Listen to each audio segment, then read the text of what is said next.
If you can't stand seeing naked people, probably not the movie for you.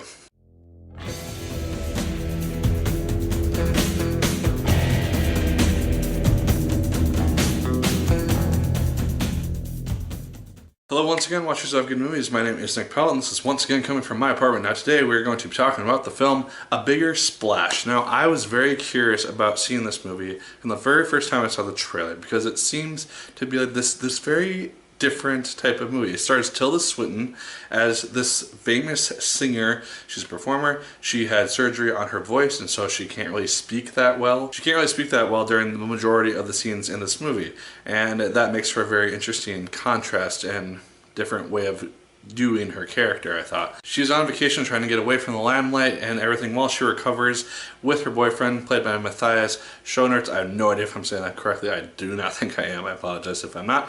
And they are visited unexpectedly by Ralph Fiennes and Dakota Johnson, who have interesting history with the two of them. And then we have our movie. One thing that this film did really well is incorporating flashbacks, because it didn't just do it like every other scene like it could have. It used them very sparingly, and just to really show the relationship that Ralph Fiennes and Tilda Swinton had in their past, and just kind of how that kind of led into the current present day situation. And so the performances in this movie are very good, and they're very captivating. This is a 2-hour-long movie. Not a lot happens, and so it's very dialogue driven. And just the performances in and of themselves just are what you have to pay attention to, along with the dialogue, and that kind of allows a lot of these characters to just develop a lot more fully. Ralph Fiennes, I thought that he stole this movie. He has a lot of fantastic scenes, and he is a little bit over the top, but I think that's how his character is just supposed to be.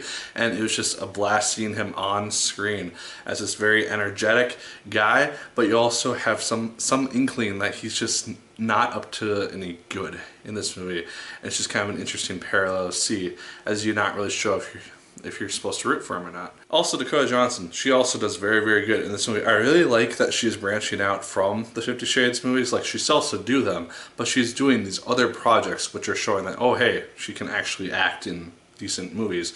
And so I like seeing that she's doing a lot more of these serious roles.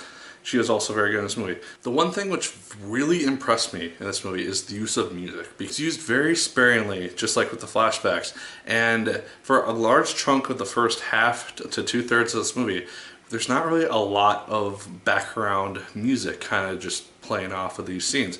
It's a lot of just natural noises and just the dialogue, once again, just playing around when making these characters come to life. When the music finally starts to come in, and it has this very dramatic tone during the climax of the movie, you can just tell that that is the climax of the movie, because you start to notice, oh hey, there's actually music going.